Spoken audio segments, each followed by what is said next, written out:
베드로전서 4장 1절부터 19절인데 저희는 같이 1절부터 2절까지 읽도록 하겠습니다.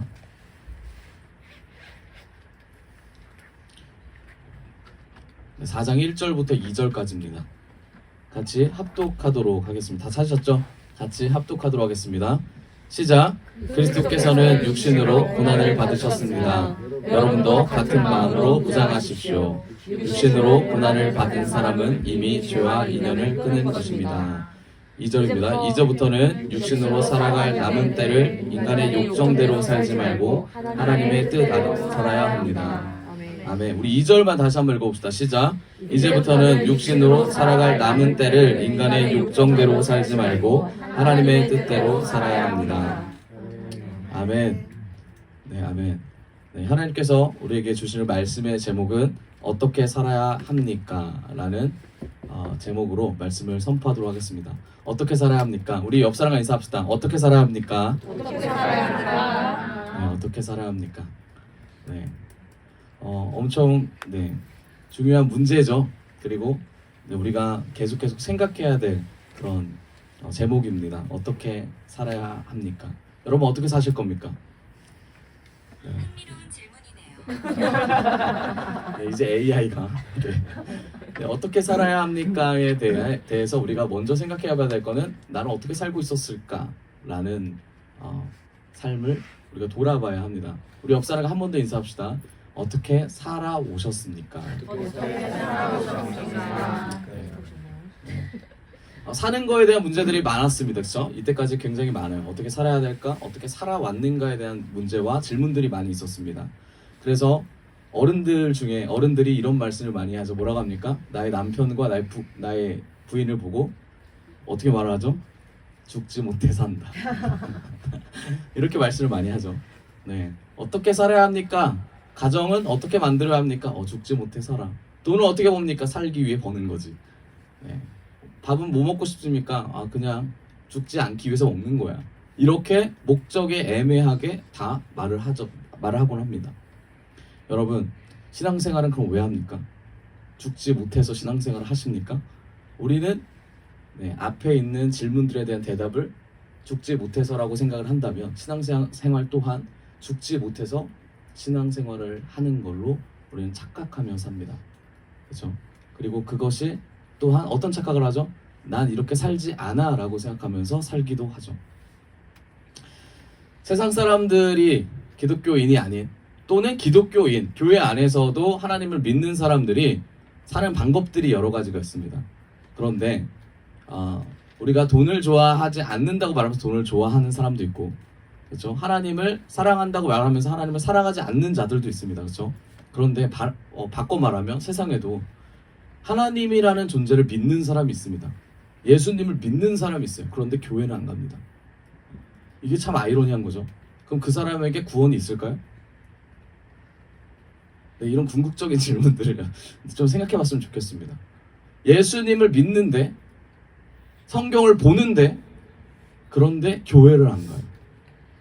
주일 성수를 안 해요. 그런데 자기 믿는데요.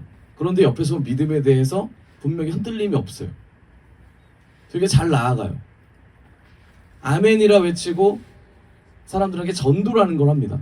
그럼 이런 자들에게 당신과 구원은 관련이 없습니다 라고 말할 수 있습니까? 그럼 무슨 근거로 말할 수 있을까요? 또는 무슨 근거로 이거를 계속 쌓아갈 수 있을까요? 돈을 버는 사람들은, 그러니까 돈을 원하는 사람들은 돈을 쫓아갑니다. 그렇죠? 돈을 쫓아가요. 돈을 쫓아갈 때 하는 행동들이 있습니다. 하는 행동들, 그게 뭡니까? 돈을 잘 버는 사람들이 어떻게 돈을 버는지를 봐요. 보는 거에서 그치면 뭡니까? 돈을 못 벌고 끝납니다. 어떻게 해요? 돈을 버는 사람한테 찾아갑니다. 그래서 당신은 어떻게 돈을 많이 법니까? 요즘 이런 챌린지가 많이 유행한다고 해요. 자동차를, 좋은 차를 타고 다니는 사람들을 붙잡아서, 이거 아시는 분 있을 거예요. 다가가서 물어봅니다. 뭐라고 물어봐요? 당신은 어떻게 해서 이 좋은 차를 타고 다닙니까? 이걸 물어봐요. 그런데 이 조회수가 엄청 많이 나왔다 그래요. 사람들이 관심이 그만큼 많은 거예요. 돈을 얻기 위해서 돈을 잘 버는 사람한테 가서 묻는 거. 저는 이것도 중요하다고 생각합니다. 밥을 잘 만들기 위해서, 요리를 잘하기 위해서 뭐예요? 우리는 네, 백종원 선생님을 많이 찾아보죠. 네. 요리를 잘하는 사람들에게 물어봅니다. 그리고 그대로 행동을 합니다. 저는 이 방식이 구원과 밀접하게 연결되어 있다고 생각이 들어요. 여러분, 우리가 구원을 받기 위해서 하나님 나와 함께 했으면 좋겠습니다. 나와 함께 하여 주십시오. 예수님 나와 함께 하십시오 라고 말을 하면서 우리는 뭘 안 합니까? 묻지를 않는다는 거죠. 묻지를 않아요. 주님, 내가 무엇을 해야 주님과 함께 할 수 있습니까? 라는 질문을 던지지 않는 거예요. 주님, 내가 무엇을 하지 않아야만 주님 좋아하십니까? 라는 질문을 하지 않는다는 거죠. 근데 여기까지 하시는 분들이 있습니다. 아, 내가 이래서 저래서 주님과의 교제가 단절됐구나. 그래서 끊겼구나. 그래서 주님이 이렇게 해가지고 아, 이런 부분을 또 좋아하시는구나. 생각까지 하시는 분이 있어요. 묻는 것까지 하시는 분이 있어요. 그런데 어떻게 합니까? 삶을 살지 않습니다. 그럼 이 단계에서 삶을 살지 않은 분들은 어떻게 나아가죠? 들었어요? 알았어요? 그러면 내가 살지 못하면 다른 사람을 살리고자 합니다. 그게 뭡니까? 정죄죠. 정죄. 지금 제가 말씀드린 이 시스템이 구원으로 시작을 했습니다. 구원으로. 하나님, 내가 하나님과 가까워지고 싶고 예수님, 하나님의 나라를 또 들어가고 싶은데 어떻게 살아야 됩니까? 질문을 던지고 행위를 했습니다. 그런데 결과는 뭘로 됐어요? 정죄로 끝나는 삶으로 될 수 있다라는 겁니다. 여러분, 그럼 우리는 어떻게 살아야 합니까? 어떻게 살아야 되죠? 그렇죠. 정죄를 하지 말라 그래도 마음속 정죄가 올라오잖아요. 그렇죠? 정죄가 올라오잖아요. 마음속으로 계속 오는 그 마음을 어떻게 다스릴 수 있을까? 다스릴 수 있습니까? 옆 사람과 인사합시다. 마음으로 올라오는 걸 다스릴 수 있겠습니까?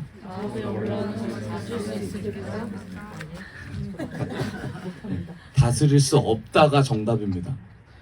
다스릴 수 없습니다. 나의 감정이 이미 올라왔는데 이 감정을 안 올라왔다고 어떻게 속여요? 물론 속일 수 있죠. 아닌 척 하는 거.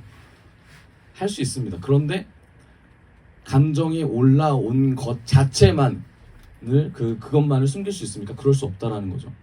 그럼 결국 뭐예요? 우리는 뭐 해야 된다? 인정을 해야 된다.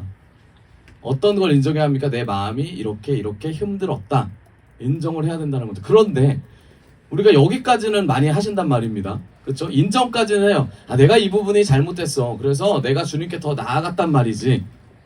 그러니까 너도 이렇게 같이 나아가서 뭘 하자? 천국의 삶을 누리자까지 가요. 그렇죠? 그런데 천국의 삶을 누리자까지 가면서 이 마음이 하나님과 해결을 봐야 되는데 이 마음이 해결이 안 되면 어떻게 됩니까? 계속해서 마음에 계속해서 그 마음이 사라지지 않고 쌓여갑니다. 저번에도 그랬지. 이번에도 그렇구나. 다음에도 그럴 거야. 넌 안 봐도 뻔해. 라고 생각을 하죠. 여러분, 제가 이제 서론을 좀 길게 말했는데 이 서론을 길게 말한 이유가 되게 중요합니다. 그 이유는 우리가 어떻게 구원을 쫓아갈지에 대한 갈피를 잡으셔야지 이제부터 듣는 말씀 좀 귀에 들리실 겁니다. 그러면 어떻게 살아야 합니까? 라는 그 질문에 성경은 이렇게 대답합니다. 1절에 그리스도께서는 육신으로 고난을 받으셨습니다. 여러분도 같은 마음으로 무장하십시오. 육신으로 고난을 받은 사람은 이미 죄와 인연을 끊은 것입니다. 아멘. 성경은 뭐라고 말합니까? 고난에 참여하라고 말을 합니다. 어떻게 살아야 됩니까? 우리 옆 사람 한 번 더 인사합시다. 고난에 참여합시다. 고난에 참여합시다. 고난에 참여한다라는 것을 우리가 이제 읽었잖아요. 그럼 왜 고난에 참여해야 될까? 왜 고난에 참여해야 됩니까? 막연하게 참여해야 됩니까? 근데 고난은 또 어떻게 참여해야 됩니까? 우리가 받아들인 고난은 뭐죠? 이 굉장히 이런 질문들이 막 오기 시작합니다. 그래서 우리는 어떻게 착각을 하냐면 내가 손해보는 상황이 고난이라고 생각해요. 그렇죠? 내가 돈을 벌었는데 이 돈을 잃어버렸어요. 이건 엄청 큰 고난이죠. 밥을 먹었는데 맛있게 먹었는데 뭐예요? 속이 안 좋아요. 이 고난입니다. 그래서 성경이 말하는 고난이 정말 이걸까요? 제가 너무나 간단하게 말했지만 우리 일상생활에서 너무나 쉽게 보여지는 것을 고난이라고 생각해요. 길 가다 넘어졌어요. 다쳤어요. 병원 일주일 다녔어요. 이걸 고난이라고 받아들인다는 거죠. 근데 이 고난은 이게 아닙니다. 성경이 말하는 고난은 뭐예요? 이걸 넘어선 거예요. 이걸 넘어선 거. 예수님을 쫓아가는 삶이 고난이라고 우리가 그렇게 말하는데 그 삶이 뭘까? 우리가 이런 질문을 던져야 어떻게 살지에 대한 그 맥락을 정확히 이해할 수 있습니다. 고난을 받은 사람은 결국 어떤 삶을 사냐면, 결론부터 말씀드리자면, 고난을 받고 고난에 참여한 사람은 죄로부터 멀어진 삶을 삽니다. 그럼 뭐예요? 죄로부터 멀어진 삶을 살기 위해서 뭘 한다? 고난에 참여한다가 되는 겁니다. 죄와 멀어지기 위해서 고난에 참여하는 그 순간 난 어떻게 된다? 주님과 연합한다.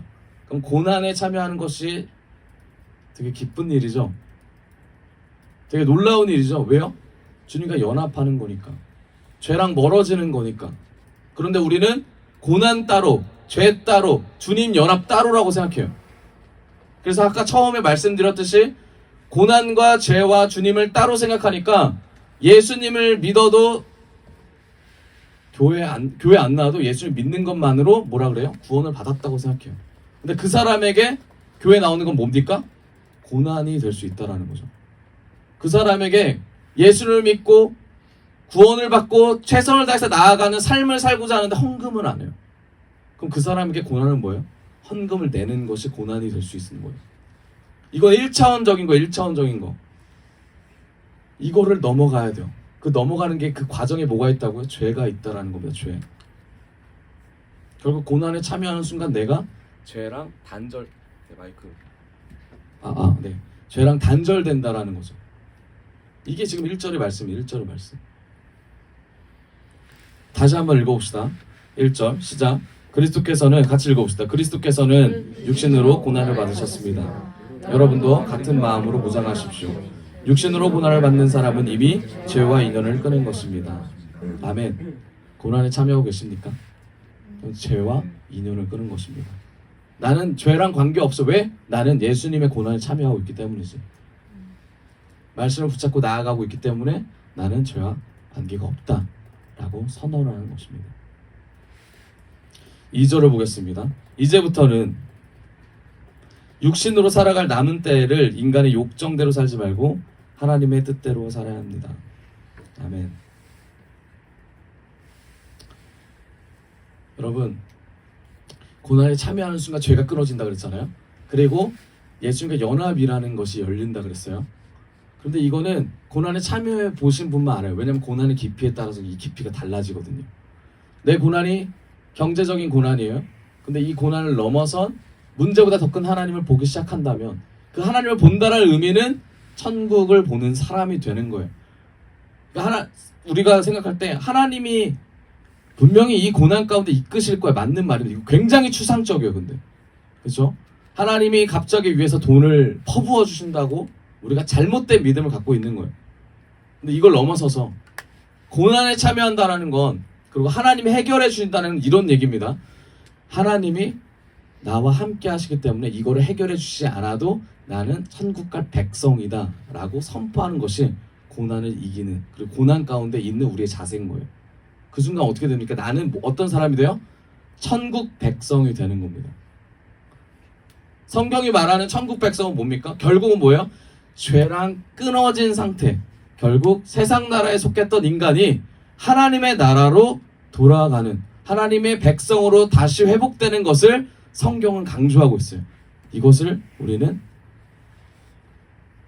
신분이 바뀐다라고 말을 하죠. 바울이 말했죠. 우리의 시민권은 어디에 있어요? 하늘에 있다라고 말을 합니다. 하늘에. 여러분의 시민권 하늘에 계십니까? 하늘에 소유하고 계십니까? 그럼 고난에 참여합시다. 고난에 참여합시다. 이 깊이 있는 이 말씀이, 이 베드로가 말했던 이 깊이 있는 말씀이 우리가 어떻게 살아야 될지 이 간단한 질문을 시작하지만 이게 굉장히 어려운 문제라는 거죠. 하나님, 내가 기도하러 나왔습니다. 하나님, 내가 주님을 찬양합니다. 하나님, 내가 주님 앞에 나아갑니다를 넘어서서 우리가 죄인으로서 이 문제를 해결해야 된다면 어떻게 살아야 될까? 계속 이 질문을 베드로전서에서 다루고 있습니다. 신분이 변화가 됐어요. 신분이 변화된 자가 그럼 이제 어떻게 살아야 될까? 여러분 잘 따라오셔야 됩니다. 잘 따라오셔야 돼요. 고난에 참여하는 순간 죄가 끊어지고 하나님과 연합되는 순간 하나님의 시민권, 하늘의 시민권을 받게 됩니다. 그리고 나서 우리가 여기서 한 번 더 생각해야 돼요. 그러면 나는 어떻게 살아야 될까? 그러면 삶에서 어떻게 살아야 될까가 이제 질문이 됩니다. 죄도 끊어지지 않은 상태에서 어떻게 살아야 될까라고 들어간다면 율법적인 삶밖에 안 돼요. 왜요? 하나님과 관계없는 삶을 살고 있는데 어떻게 하나님과 연관해서 살아요? 어떻게 영적으로 나아가려고 해요? 하나님 없이 삶을 살아가고 매일매일 하나님께 감사도 없고 기쁨도 없고 하나님께 드릴 마음도 없고 하나님과 완전 다른 세상의 사람으로 살아가는데 하나님과 어떻게 연관이 됩니까? 그런데 하나님께 이제 연관이 됐고 하나님과 인연이 된다면 하나님의 은혜로 살아간다면 그 다음에 이제 우리가 어떻게 삶에서 살아야 될까? 이게 이제 3절의 말씀입니다. 3절 같이 읽어봅시다. 시작. 여러분은 지난날에 이방 사람들이 하고 싶어하는 일을 하였으니 곧 방탕과 정욕과 연애와 가증스러운 우상 숭배에 빠져 살아왔습니다. 아멘. 삶을 살아야 하는 이유가 바로 여기 나오죠. 그리고 어떻게 삶을 살았을 때까지 방탕과 정욕과 술 취함과 활락과 연회와 가증스러운 우상 숭배에 살아왔습니다. 그것은 지나간 대로 충분하다고 이제 성경은 말하고 있죠. 육체적인 습관에서 육체적인 습관을 버린다라는 얘기죠. 제가 아이들을 이제 가르치고 있다고 말씀드렸죠. 검정고시 아이들을 가르치는데 이 아이들이 제가 지금 맡고 있는 애가 4명인데 이제 3명으로 줄었습니다. 한 명이 지금 감금되는 바람에 여러 가지 상황이 있는데 싸움을 해가지고 자기 육체를 저버리지 못해서 계속 계기다 결국은 감금돼서 이제 3명으로 이제 남았는데 그 친구의 별명은 이제 유니콘이 됐어요. 보이지 않는 유니콘. 근데 이제 3명으로 이제 제가 아이들을 가르칩니다. 검정고시 성경 읽고 원하는 거 하다가 검정고시 이제 애들을 지도하는데 딱딱딱 앉혀놔요. 하나 둘 셋이 앉혀놔요. 근데 애들이 뭘 하고 싶어 하냐면 저랑 대화를 하고 싶어요. 대화. 검정고시 보는 것보다 세상 돌아가는 것을 배우고 싶다는 거예요. 그래서 제가 애들한테 말했죠. 너네들이 세상 돌아가는 것을 배우지 않아도 세상은 돌아가니까 너무 그렇게까지 배우지 않아도 된다라고 말을 하면서 계속 질문을 계속 던져요. 카톨릭은 뭡니까? 이단은 뭡니까? 우리 아버지의 믿음은 올바른 믿음입니까? 부터 시작해서 저는 여기서 죽으면 지금 지옥 갑니까? 천국 갑니까? 이런 얘기도 막 하고 그래요. 그래서 저는 이 친구들한테 너무나 귀한 거예요. 그 뭐라고 하냐면 지금 죽으면은 천국 갈 것 같아? 지옥 갈 것 같아? 그럼 물어봐요. 그러면 이 친구들이 저는 잘 모르겠. 그럼 지옥. 자 다음 이렇게 이제 얘기를 하거든. 이제 우스갯소리로 얘기를 하는 거죠. 그래서 애들이 계속 물어봅니다. 어떻게 하면 전도사님처럼 재밌을 수가 제가 재밌나 봐요. 제가 재밌을 수가 있나요? 물어봐요. 지금 이 질문을 하는 재미가 없으니까 넌 절대 나처럼 될 수 없어. 자 다음 이렇게 이제 넘어가거든요. 근데 제가 이제 아이들과 함께 하면서 봤던 건 뭐냐면 이 습관을 붙이기가 정말 어려워요. 습관. 그 중에 한 친구가 이런 말을 해요. 제 핸드폰을 보더니 아이폰이시네요? 저도 아이폰인데 근데 제 아이폰은 지금 저쪽에 잠들고 있답니다. 저는 핸드폰을 사용할 수 없으니 저 아이는 지금 계속 잠들어 있어요. 제가 언젠가 깨워줘야 되는데 제가 그날만 기다리고 있답니다. 계속 그 얘기를 하는 거예요. 이 친구가 성경 읽으면서도 계속 그 얘기를 해요. 제가 지금 아이폰으로 이 성경을 검색하면 정말 손쉽게 제가 성경을 잘 이해할 텐데 저 아이는 자고 있답니다. 계속 그 얘기를 해요. 이 아이의 습관은 뭡니까? 핸드폰을 검색하는 습관이 있었다는 거죠. 계속 육체적인 습관이 우리가 배어 있는 대로 살아가도록 만들어요. 여러분, 육체적인 습관이 우리가 뭔지를 파악하는 순간 이걸 바꾸면 결국 뭡니까? 영적인 습관으로 변하게 됩니다. 육체적인 습관이 뭐예요? 우리가 육체적인 습관이 뭔지를 명확히 분별해야 될 줄을 믿습니다. 성경에 지금 우리가 읽었던 이 3절에 그것은 지나간 때로 충분함. 이게 무슨 말이에요? 모든 사람이 죄인이란 얘기입니다. 결국 하나님과 연합되는 순간 죄랑 멀어지는 순간 그 삶은 이제 청산하고 새로운 삶을 살아라. 그래서 충분하다라는 겁니다. 4절 그들은 여러분들이 자기들과 함께 그런 지나친 방종에 빠지지 않는 것을 이상히 여기면서 여러분들을 비방합니다. 누가 이렇게 비방한다고요? 습관들. 어떤 습관들? 우상숭배, 연회, 술취한, 환락, 방탕과 정욕 했던 나의 지난 과거들이 내가 하나님께 나아가려고 할 때 어떻게 합니까? 붙잡는 거예요. 야, 너 이런 사람 아니잖아. 너 이렇게 살지 않았잖아. 이건 당연하다는 거예요. 이건 당연하다. 이게 어떤 거의 하나야? 고난의 하나라는 거죠. 고난의 하나라는 거예요. 우리가 우리 스스로를 정죄할 때가 있습니다. 그렇죠? 내가 이걸 했었어야 되는데, 제가 제 스스로를 정죄한 때가 있습니다. 그게 이제 어제였어요. 어제 오디션이 있었습니다. 제가 거기 있는데 제가 아이들이랑 대화를 하고 있는데 갑자기 오디션을 해줄 사람이 부족하다는 거예요. 그러더니 어떤 분이 오셔가지고 전사님 여기 있네 하면서 이제 저를 데려갔습니다. 그 오디션을 보는데 싱어부터 율동부터 해가지고 악기까지 다 봤어요. 근데 한 친구가 기타를 메고 왔어요. 기타를 메고 와서 기타를 치는데 기타를 준비하는 시간만 20분이 걸렸어요. 그 앞에서 튜닝하고 뭐하고 20분. 그래서 제가 그런 걸 잘 못 참거든요.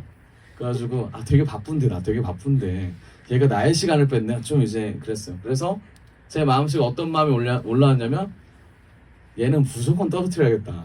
그 생각이 들었어요. 그러면서 한쪽 마음에 무슨 마음이 들었냐면 이 어린 영혼에게도 은혜를 줘야지 라는 생각이 이 두 가지 마음이 올라오는 거예요. 그래서 제가 그 친구가 기타를 마치고 나서 이제 제가 그 친구한테 말을 했습니다. 준비는 원래는 밑에서 다 하고 오는 거야 라고 말하면서 내가 너를 뽑아야 되는 이유가 실력으로 뽑았으면 좋겠니? 영성으로 뽑았으면 좋겠니? 라고 물어봤어요. 근데 이 친구가 영성으로 뽑혔으면 좋겠다는 거예요. 그래서 옳다구나. 좋게 말해야겠다. 그래서 말을 했습니다. 네가 영성으로 뽑혔으면 좋겠다고 말하니까 만약에 안 뽑히면 영성으로 안 뽑혔다고 생각하면 조금 마음의 상처가 덜하지 않을까? 라고 말을 했어요. 왜냐면 얘는 영성이 아니라 처음부터 뭐예요? 실력이 중요했던 거거든요. 그래서 제가 그 얘기를 하자마자 이 친구가 되게 해맑는 거예요. 다음에 또 도전하면 되죠. 이 얘기를 하는 거예요. 자기는 실력 때문에 떨어진 게 아니라 뭐다? 영성이 약해서 떨어졌다고 생각을 하니까. 제가 그래서 그 친구를 돌려보냈습니다. 돌려보내고 이제 사람들 모였는데 누구를 뽑을 건지에 대한 얘기를 했어요. 근데 제가 뭐라 그랬냐면 이 친구가 딱 나왔습니다. 그래서 저한테 선택권을 주는 거예요. 이 친구를 뽑을까요 말까요를 저한테 물어보는 거예요. 그래서 제가 그때 아주 단호하게 한마디를 했으면 이 친구는 나오지 말았어야 합니다. 제가 이 얘기를 했어요. 거기가 분위기 굉장히 싸했어요. 되게 조용해지고 되게 그래서 제가 그 얘기를 하자마자 이거 뭔가 분위기가 그렇다는 생각이 들었습니다. 그리고 제가 그러고 나서 그날 저녁에 어제 저녁에 이제 기도를 했어요. 기도하는데 이게 딱 생각이 나는 거예요.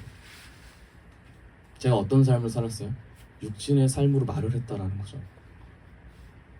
이 친구를 맞았는데 이 친구가 너무 해맑게 저한테 아까 저 심사평이 너무 좋았다고 얘기를 해주는 거예요.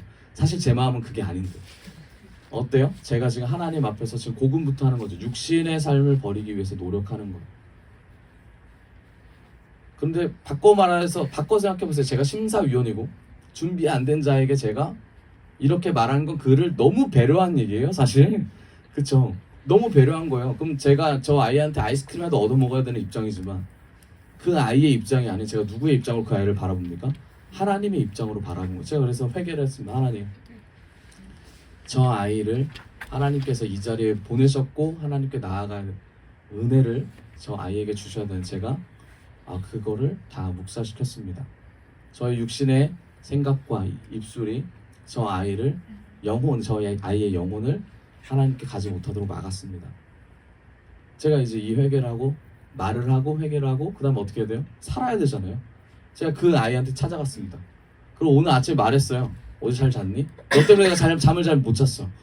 그래서 물어보는 거예요. 왜 못 주무셨어요? 그래서 제가 말했습니다. 사실 이래 저째 해가지고 내가 너한테 이렇게 해서 내가 너를 떨어뜨린 장본인이다. 그래서 제가 그 얘기 하니까 이 친구가 갑자기 저를 안아주는 거예요. 저보다 키가 크거든요. 딱 안아주더니 감동으로 안아준 게 아니라 제가 안긴 거죠. 이 친구가 키가 커가지고 저를 딱 안아주면서 그래요. 뭐라 그러냐면 조은사님의 그 솔직한 발언 제가 마음속에 담았습니다. 그러고 가는 거예요. 너무나 쿨하다는 생각이 들었지만 근데 이 친구는 저랑 이 깊이의 생각이 좀 달랐던 것 같아요. 예. 결국 뭐예요? 우리가 어떤 삶을 살고 어떤 육신의 감정과 그렇죠? 그런 거를 빨리 우리가 파악하는 순간 하나님 편에 설 수 있다는 거고요. 베드로전서에서 이 베드로가 지금 이런 얘기를 하는 거예요. 고난에 참여하는 자는 하나님 앞에서의 삶을 사는 사람입니다. 이때까지 삶을 살지 못했다면 그것만으로 충분하지 않습니까? 그럼 이제 고난에 참여한다면 죄랑 멀어지십시오. 고난에 참여한다면 주님과 연합하십시오. 고난에 참여한다면 하나님의 나라를 보십시오. 그 순간 여러분들의 육신의 삶이 달라질 겁니다. 이게 베드로가 우리에게 말하는 핵심이죠. 그러니까 우리가 어떤 고난에 참여할 것이냐, 이게 계속 흘러가는 맥락입니다. 그럼 우리가 또 질문하죠. 하나님, 삶을 이렇게 살아낸다면 그럼 우리가 정말 영적으로 어떻게 살아야 됩니까? 육신으로는 우리가 이렇게 못 사는 사람이지만 그러면 하나님, 육신을 넘어서 하나님의 말씀대로 사는 영적인 사람은 누굽니까? 이런 질문을 던져야죠. 그렇죠? 물론 여기까지 잘 살고 계신 분도 있을 거라 믿습니다. 저는 못 살지만 분명히 있을 거라고 봅니다. 자, 그럼 어떻게 하면 됩니까? 5절을 읽어볼까요? 5절. 6절 읽어봅시다. 6절.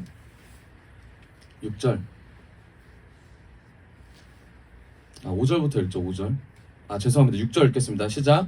죽은 사람들에게도 복음이 전해진 것은 그들이 육신으로 심판을 받으나 영으로는 하나님을 따라 살게 하려는 것입니다. 아멘.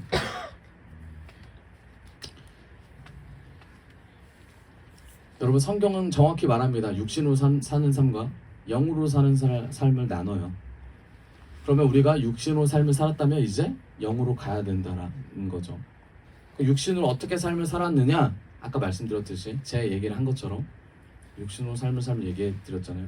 그럼 이제 영으로 사는 삶은 하나님을 따라 사는 삶입니다. 그런데 하나님을 따라 사는 삶에서 우리가 육신과 하나님을 따라 사는 삶을 이제 구분을 할 필요가 있습니다. 그럼 어떻게 구분하냐? 7절을 잘 읽어보겠습니다. 만물의 마지막이 가까이 왔습니다. 그러므로 정신을 차리고 삼가 조심하여 기도하십시오. 너무 단순합니다. 정신을 차려야 됩니다. 이게 가장 핵심. 여러분, 깊은 거 없습니다. 사실 영적인 게 이게 가장 중요해요. 옆 사람과 인사합시다. 정신 차리십시다. 정신 차리십시다. 정신 차리십시다. 네. 자, 계속 읽어보죠. 고난받는 중에서 우리가 영적으로 살아야 될 것 첫 번째입니다. 잘 기억하세요. 첫 번째. 8절 읽어보도록 하겠습니다. 8절. 눈을 보세요. 제가 읽어볼게요. 무엇보다도 먼저 서로 뜨겁게 사랑하십시오. 사랑은 허다한 죄를 덮어줍니다. 아멘. 고난 중에 우리가 해야 될 건 사랑입니다. 사랑해야 합니다. 육신의 사랑이 아닌 어떤 사랑이에요? 주님께서 주시는 사랑이죠. 지난주에 제가 말씀드렸던 선한 사마리아인에 대한 내용을 말씀드렸었습니다. 사랑의 목적이 뭡니까? 그러면 나의 감정을 전하는 게 아니죠. 내가 그냥 사랑한다 라는 그냥 그 말을 전하는 게 아니죠. 그렇죠? 뭘 전해야 됩니까? 예수님을 전해야 됩니다. 예수님을. 제가 이제 결혼을 하고 나서 제일 많이 말하는 것이 바로 사랑한다라는 말을 제일 많이 합니다. 네, 제일 많이 해요. 일어나면 하고 이제 만나면 하고. 그런데 이제 지혜 사모는 사랑한다는 말뿐만 아니라 표현을 하는 어떤 표현을 하냐면 제 발자국 소리가 들리면 뛰어나옵니다. 뛰어나와요. 어떻게 뛰어나오면 방문에서부터 어디서 튀어나올 줄 몰라요. 뭐 숨어있다 나와요. 방문에부터 타타타타탁 뛰어가지고 저한테 안겨요. 그러면서 사랑한다고 이 고백을 합니다. 그러면서 뭐라 그래요? 저도 뭐라 그래요? 사랑한다고 얘기하죠. 여러분, 이 사랑한다는 이 감정이 내가 가지지 않은 것 때문에 저 사람을 사랑할 수 있습니다. 근데 그걸 우리는 사랑이라고 착각해요. 사랑이라고 착각합니다. 그런데 내가 가지지 않는 것을 저 사람이 가졌다고 사랑한 게 아니라 그냥 서로가 가지지 않아도 서로가 가졌어도 그냥 그대로를 바라보면서 사랑한다고 고백하고 그대로를 바라보면서 하나님의 말씀 가운데 그를 이끌어주고 잘못된 것을 보면서 이거 하나님께서 우리에게 주시는 또 다른 은혜인가 보다, 이걸 같이 넘어가야 되나 보다 라고 말을 하면서 부족한 것을 얘기할 때 저는 이것이 사랑이라고 생각합니다. 여러분, 예수님의 사랑은 뭐냐면 허물을 덮어주는 것이 예수님의 사랑입니다. 예수님의 사랑은 뭐냐면 그 사랑 가운데 예수님이 사랑이란 표현을 전할 때 예수님이 드러나는 것이 바로 사랑입니다. 그럼 뭐예요? 저 사람이 나의 감정을 요구하는 게 아니라 저 사람이 내 안에 있는 뭘 원하는 거예요? 예수님을 원하는 거죠. 그래서 예수님을 전해야 됩니다. 그게 예수님의 사랑이죠. 그런데 우리는 사랑을 어떻게 이해합니까? 사랑을 어떻게 해요? 내가 충만해야지만 사랑한다고 생각해요. 내가 가져야지만 뭔가를 전한다고 생각합니다. 그런데요, 가지지 않은 사람들이 더 많이 전합니다. 그리고 때로는 충만하지 않아도 내 마음이 힘들어도 사랑이라는 걸 전하죠. 그렇죠? 사랑은 결국 뭐 예수님이 주시는 사랑은 뭐예요? 내가 가지지 않아도, 내가 충만히 완성되어 있지 않아도 있는 것에서 예수님을 드러내는 것이 바로 예수님이 원하시는 사랑이죠. 자, 두 번째는 뭐냐면 고난에 참여하는 자가 해야 될 게 두 번째입니다. 9절에 같이 제가 읽도록 하겠습니다. 불평 없이 서로 따뜻하게 대접하십시오. 바로 불평입니다. 불평. 여러분, 불평은 계속 일어날 수 있어요. 불평. 끊임없이 불평은 나옵니다. 끊임없이 불평 나와요. 상황과 환경 가운데 불평은 계속 나오는데 이 불평을 우리가 어떻게 없앨 수 있는가? 불평 언제 올라옵니까? 네, 불만이 있을 때 올라오죠. 마음에 안 들 때. 근데 그게 언제요? 상대방과 비교했을 때. 그렇죠? 올라오죠. 올라옵니다. 내 삶을 다른 사람의 삶과 비교했을 때 올라오죠. 결국 대상이 누구예요? 나죠, 나. 기준이 나예요. 내가 열심히 했는데 뭐야 이런 대우를 해주고. 나를 어떻게 꾸밀지가 사실 이 불평의 시작인 겁니다. 그 불평을 나부터 시작하지만 이 나를 꾸미는 거, 이거 뭐라고 합니까? 소유욕이죠. 내가 가져야 되는 그 모든 것들에서부터 불평이 시작합니다. 근데 기독교는 뭡니까? 소유를 넘어서서 누림이죠, 누림. 불교는 뭐라 그래요? 무소유를 주장합니다. 무소유. 소유가 없어 행복해진다고 말해요, 불교는. 근데 기독교의 많은 분들은 뭡니까? 버려야 된다고 말을 해요. 버려야 된다고. 근데 주님께서 주시는 것을 은혜로 받았어요. 근데 여러분 버리려고 노력하십니까? 여러분들 달란트를 줬어요. 내가 받은 달란트 이거 언제 버리지? 주님께서 이 달란트를 주셨는데 빨리 버려야 되는데, 이렇게 생각하십니까? 아니죠. 성경은 뭐라고 그래요? 이 달란트를 어떻게 쓰라고? 주님을 위해 쓰라고 합니다. 결국 뭡니까? 누리라는 거예요. 누리라는 거. 근데 우리는 누리지 않고 어떻게 합니까? 버려야 되는 것만 생각해요. 버려야지만 고난을 안 받는다고 생각합니다. 그런데 우리가 1절에 읽은 것처럼 예수님께서 고난 받은 것처럼 우리는 어떻게 해야 되죠? 고난에 참여해야 되죠. 고난을 무조건 받는 거예요. 고난 받는 자가 해야 될 건 말씀드렸듯이 사랑해야 되고 불평을 없애야 됩니다. 그리워서 우리는 어떻게 되냐면 10절에 각 사람은 은사를 받은 대로 하나님의 여러 가지 은혜를 맡은 선한 관리인으로서 봉사하십시오. 그 다음에 우리가 봉사를 해야 됩니다. 여러분, 봉사하시는 분들 많죠. 마음 받아서 봉사하시는 분 많잖아요. 그렇죠? 마음 받아서 교회에 헌신하고 봉사하시는 분들은 이 단계 가운데 쭉 오셨어요. 그런데 여기서도 넘어질 수 있습니다. 봉사를 하다가 넘어질 수 있어요. 왜요? 언제든지 다시 1번으로 갈 수 있다는 거죠. 언제든지 다시 뒤로 갈 수 있다는 거예요. 근데 우리는 마음속으로 어떤 마음을 갖고 있습니까? 나는 뒤로 가는 순간 후퇴했다라고 생각을 해요. 그렇기 때문에 내가 무시했던 저 사람과 동격이 됐다라고 생각을 합니다.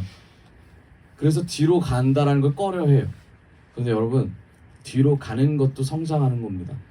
뒤로 가서 다시 다잡고 주님과 연합하면서 내가 이런 사람이었구나, 다시 깨닫고 하나님을 붙잡을 때 내가 사랑이 없는 사람이었습니다. 주님 내가 육신의 사랑, 인간적인 사랑, 그것을 줄 수밖에 없는 존재였고 그것을 받기를 원했던 사람입니다. 이제는 하나님이 원하시는 사랑을 할 수 있도록 은혜를 주세요. 이런 고백을 하고, 그리고 또 뭡니까? 그리고 나서 하나님 끝까지 불평을 놓을 수가 없었습니다.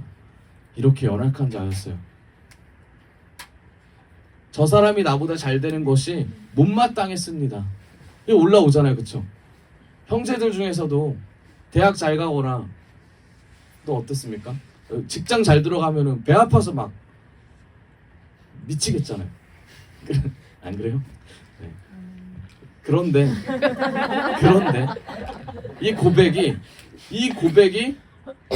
이 고백한다고 구원 못 받습니까? 아니에요. 이 고백 왜 안 해요? 그냥 거기서 멈출까봐. 나는 그냥 그런 사람으로 낙인 찍힐까봐.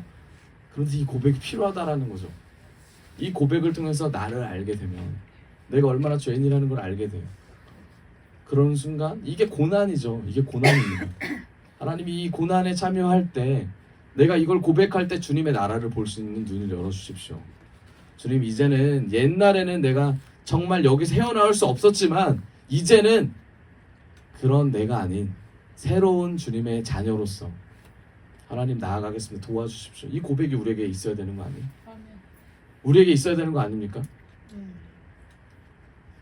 그렇죠. 있어야 되죠. 여러분, 우리가 이 고백을 말로만 하는 게 아니라 주님 앞에서 행동으로 보여줬으면 좋겠어요. 그게 어떤 행동입니까? 기도의 자리에 나가는 거죠. 회개의 자리에 나가는 겁니다. 하나님, 내가 삶을 이때까지 이렇게 살았습니다.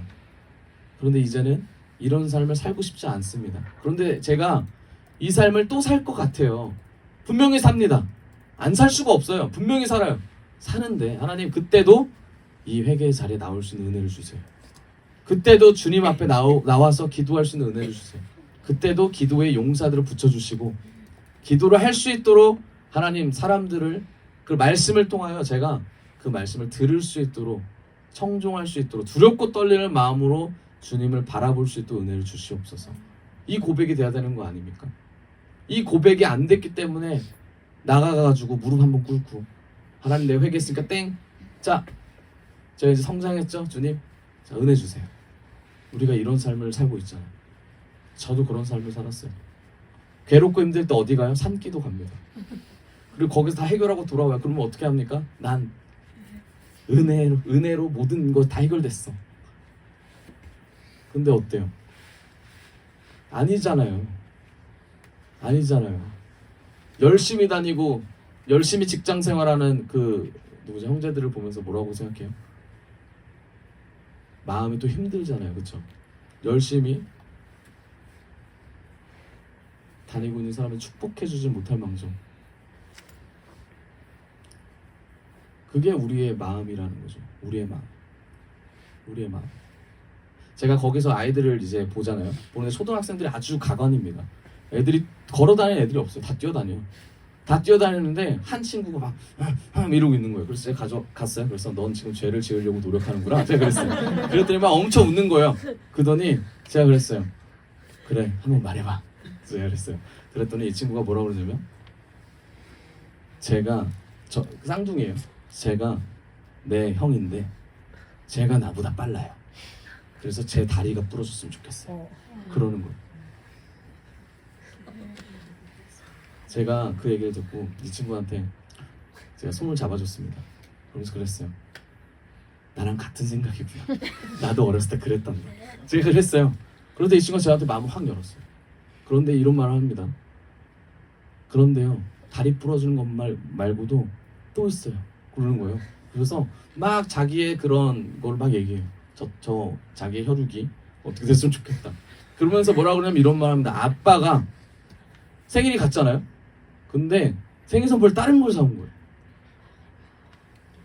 그래서 아빠가 선택을 해보라고 한 거예요. 너 이거 가질래, 이거 가질래. 근데 아버지는 똑같은 돈으로 사온 거예요. 근데 아이들의 입장에서는 크고 작고의 차이가 있잖아요. 제가 많은 걸 배웁니다. 그런데 그거를 통해서 이 아이가 상대를 시기 질투하는 그 마음이 계속 올라오는 거예요. 제가 이 친구한테 그랬어요. 나도 형이 있는데 라고 하면서 얘기했어요. 그랬더니 형이 있는데 하면서 되게 좋아하더라고요. 같은 동지 만났다고 되게 좋아했어요.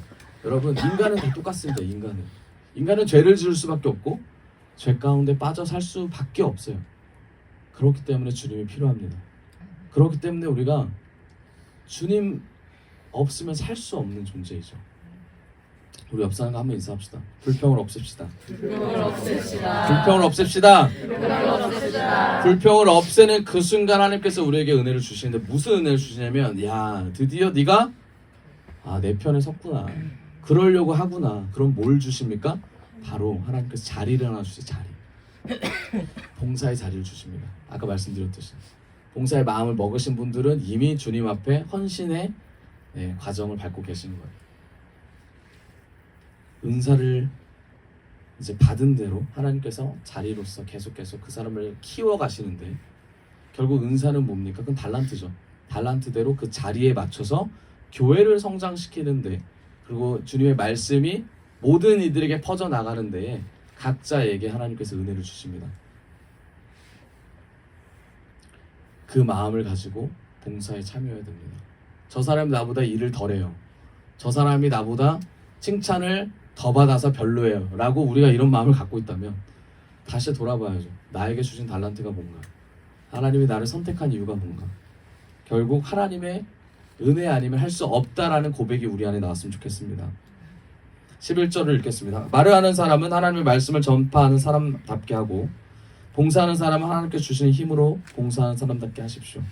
그리하면 하나님이 모든 일에 예수 그리스도로 말미암아 영광을 받으실 것입니다. 아멘. 결국 뭡니까? 말하는 것도 행동하는 것도 주를 위해 해라. 주를 위해 하는 목적은 뭐예요? 주님께서 영광 받기 위함입니다. 우리가 사랑하는 이유, 우리가 살아가는 이유도 주님께 영광 돌리기 위함임을 우리가 매 순간 선포해야 됩니다.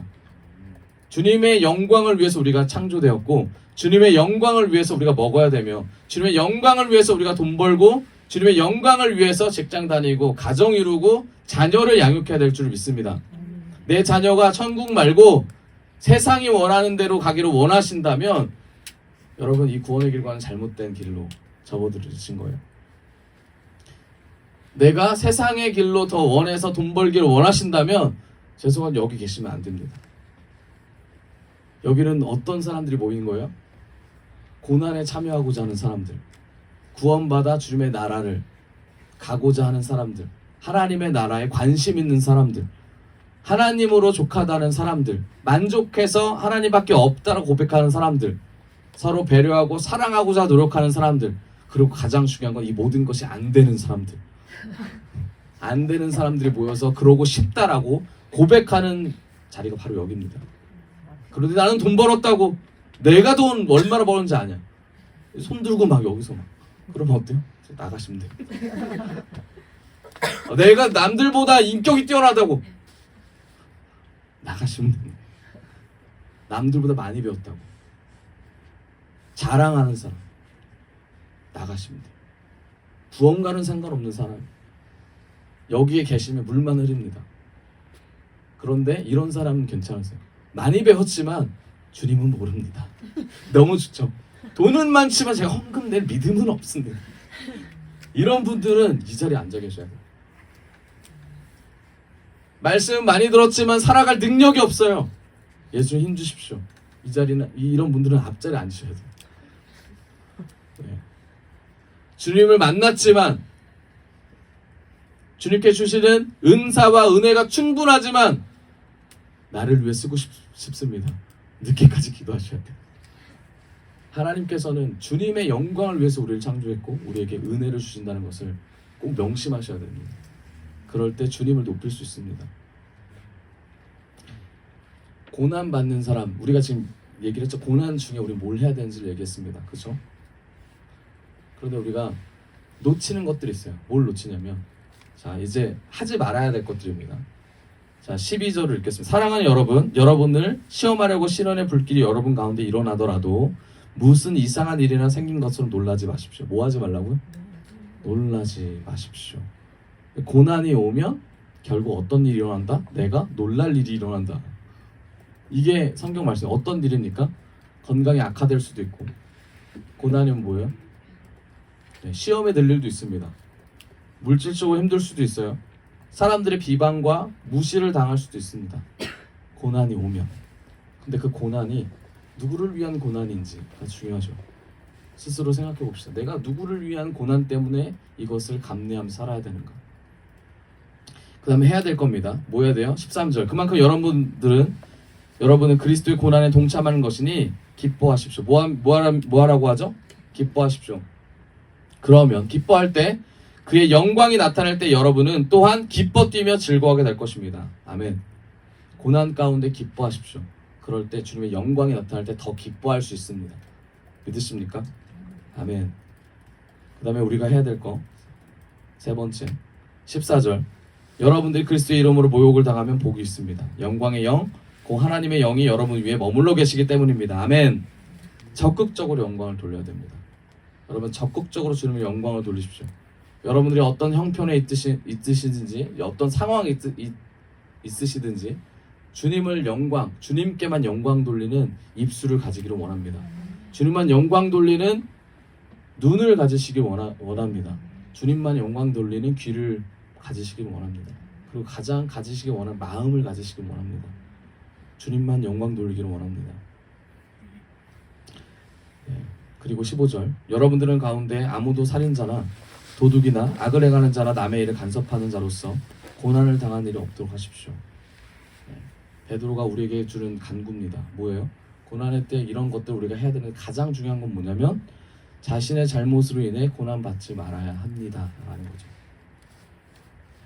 내가 잘못된 선택을 해서 주님 없는 선택들이죠. 주님 없는 선택들을 합니다. 그런데 그것이 내가 이 선택을 하도록 주님께서 놔뒀다고 생각하는 말하는 사람들이 있어요. 도적질을 했습니다. 그리고 감옥에 갔어요. 근데 이 모든 것이 주님의 섭리라고 말하면서 퉁치는 사람들이 있어요. 내가 잘못을 했어요. 근데 이게 또 주님이 나의 잘못을 드러내기 위한 과정이었다고 말하는 사람이 있어요. 근데 야고보서에는 그렇게 말하지 않죠. 다 욕심 때문에 시험에 넘어졌다고 말합니다. 여러분 베드로도 이런 말을 해요. 우리가 삶을 살다가 넘어질 때가 있습니다. 그런데 나 때문에 넘어질 때가 있어요. 나 때문에 주님 없는 삶을 살다가 나 때문에 넘어진 때가 있어요. 제가 거기서 한 청년을 만났습니다. 34살이었어요. CEO였어요. 지금은 아니에요. 왜 아니니? 빚이 더 많대요. 비트코인을 완전 올인했습니다. 이 친구가 1억 5천을 자기가 갖고 있었어요. 2억 5천. 근데 2억을 대출을 받아서 4억 5천이죠. 부모님 돈 끌어왔습니다. 2억을 끌어왔어요. 6억 5천이죠. 친구한테 빌렸습니다. 2억을 빌렸어요. 친구들한테. 몇 억이요? 8억 5천이죠. 자기 집 담보를 받아서 대출을 또 했습니다. 그래서 10억이 넘었어요. 몇 살이라고요? 30대 초반. 이 친구가 뭐 했다? 비트코인 올인했다. 그리고 퇴사했다. 그리고 집에서 뭐 했다? 컴퓨터 바라보면서 계속해서 두드리고 있다가 망했어요. 이 망했다라는 말이 이 말할 수 없을 정도로 이 친구가 힘들게 망했다라는 말을 하더라고요. 그래서 이 친구가 여기 들어왔습니다. 들어와가지고 주님의 뜻대로 살고 싶다라고 말을 해요. 근데 어떻게 해요? 머릿속에 뭐가 있어요? 계속해서 비트코인 있는 거예요. 비트코인 있어요. 계속해서 비트코인 있어요. 제가 할 말이 없어요 이 친구한테. 그런데 여러분 이 친구가 위안 삼는 게 있어요. 뭡니까? 제가 여기에 들어오기까지 주님께서 짜놓은 판입니다. 이걸 하나님의 섭리로 받아들이는 거예요.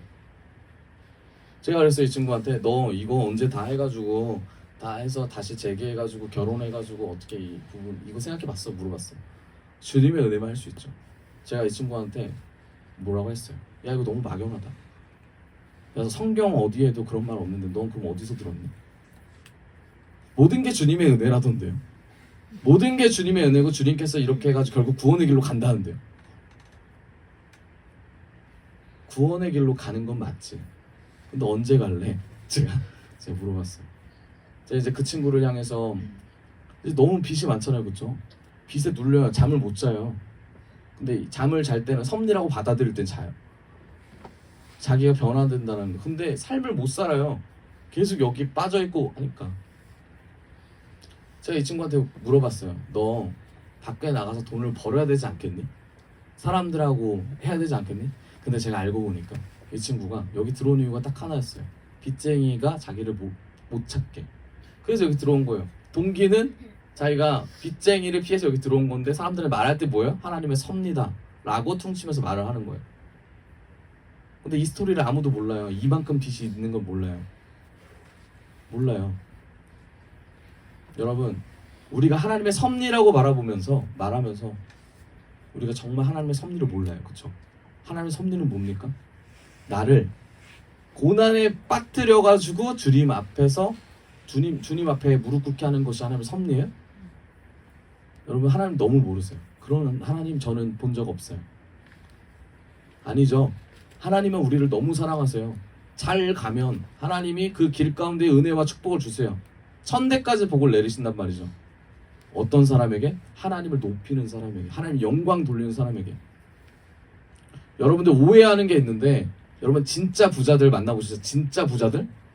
진짜 부자들. 부자들은 부자 같지 않아요. 명품 입어도 로고가 없어요. 신발을 벗고 올라가야 명품이었구나 알 수 있는 그런 사람, 진짜 부자들. 근데 그 부자들이 하나님을 얼마나 많이 높이는 줄 알아요? 하나님을 높이는 부자들이 많다라는 사실 여러분 아십니까? 근데 우리는 어때요? 우리라고 하긴 그렇지만 저는 그렇습니다. 저는 계속 이렇게 살았어요. 저 사람은 부자가 된과 동시에 예수가 없는 사람이라고 생각했어요. 저는. 그러니까 나는 천국을 소유하고 저 사람은 아닐 거야. 그래야 뭡니까? 하나님의 섭리가 맞죠. 나는 죽으면은 어디 가요? 천국 가고 쟤는 지옥 가는데 그거 맞잖아요, 그렇죠? 그런데 제가 보니까 아니더라고요. 진짜 부자는 주님을 정말 잘 섬기더라고요. 돌이켜봤어요. 나는 진짜 부자가 아니니까 나는 주님을 잘 못 섬기나? 그럴 수 있어요. 그런데 이게 기준이 되진 않는다라는 거죠. 그럼 뭡니까? 가지지 못해도 부자라는 거죠. 이게 성경이에요. 가지지 못해도 부자. 누굴 가지면 부자입니까? 예수님 가지면 부자예요. 그 부자들은 자기가 가졌다고 해서 예수님을 가졌다고 말하잖아요. 예수님을 가졌기 때문에, 예수님이 있기 때문에 자기가 부자라고 그래요. 그러니까 그 사람과 나는 같은 시민권자인 거예요. 같은 하나님을 바라보는 거예요. 대신에 누리는 축복이 좀 다를 수 있죠. 하지만 저는 누리지 못하는 거 없다고 생각합니다. 저는 500년 전에 임금보다 잘 살아요. 제가 어저께 감사했다니까요. 500년의 조선왕조 임금보다 제가 더 편리하게 살아요. 조선왕조 임금이 2000, 경기도 2000까지 가는데 3일 걸렸대요. 계속 달려가지고 3일 걸렸대요. 쉬어야 되고 뭐 해야 되고 땀 흘리고 얼마나 힘들어요. 우린 금방 가잖아요. 그럼 불평 없이 하나님의 은혜를 감사하며 살았으면 좋겠습니다. 감사하며 살았으면 좋겠어요. 결국 우리가 하나님의 섭리라고 받아들이지만 우리가 잘못된 선택을 했기 때문에 하나님의 섭리를 오해하고 있습니다. 하나님의 섭리는 하나님께 영광 돌린 자에게 더 빛날 것입니다. 하나님을 쫓아가는 자의 그 섭리의 의미가 분명히 더 밝혀질 것입니다. 17절 하나님의 집에서부터 심판을 시작할 때가 되었기 때문입니다. 심판이 우리에게서 먼저 시작되면 하나님의 복음에 순종하지 않는 자들의 마지막이 어떠하겠습니까? 여러분 복음에 순종하십시오. 결국 뭐예요? 우리가 어떻게 살아야 될지에 대한 지금 흐름을 계속 말씀드렸는데 어떻게 살아야 될지에 대한 질문을 던지는 순간 우리의 삶이 단계별로 지금 계속 나뉘고 있죠. 우리는 어디에 계십니까? 여러분 어디에 계세요? 우리가 지금 불평에 계신다면 불평 가운데 주님 만나길 원합니다. 지금 살아가는 과정이 사랑하는 과정이라면 이 사랑을 주님의 사랑을 바꿨으면 좋겠어요. 그러려면 주님의 사랑을 받으셔야죠. 우리가 지금 주님께 영광 돌리는 단계시라면 정말 깊이 있게 영광 돌리기를 원합니다. 이게 어떨 때 이루어진다고요? 고난의 때에 이루어진다는 거죠. 여러분 고난에 참여하십시오. 그리고 그 고난 가운데 정말 깊이 그 고난을 묵상하시고 여러분들 주어진 환경과 상황이 그리스도를 위해서 내가 고난을 받고 있다는 확신이 더 드시고 정말 이것이 하나님의 섭리다라고 여러분들이 인정하신다면 하나님이 이 섭리를 통해서 나에게 주실 은혜를 분명히 보게 하여 주시옵소서. 이 고백이 끊이지 않았으면 좋겠습니다. 이제 말씀의 결론을 맺겠는데 여러분 하나님께서 우리에게 삶을 허락해 주십니다. 삶, 그렇죠? 이거는 주님께 주시는 은총이죠. 모든 이들에게 똑같은 삶을 주세요. 그런데 이 삶을 여러분 어떻게 사실 겁니까? 나를 위해 사실 겁니까? 주를 위해 사실 겁니까? 육신의 삶을 사실 겁니까? 영적인 삶을 사실 겁니까? 영적인 삶으로 가시려면 육신의 삶을 인정하시고 정리를 하셔야 영적인 삶으로 넘어갈 수 있습니다. 우리에게 주신 모든 은혜와 은사와 그리고 달란트들은 모든 것이 하나님의 것입니다. 하나님이 심을 나타내기 위해서 우리에게 주신 하나님의 놀라우신 사랑임을 우리가 고백했으면 좋겠습니다. 우리 이 시간 같이 찬양하면서 기도할 때 우리가 주님께 더욱 나아갔으면 좋겠습니다.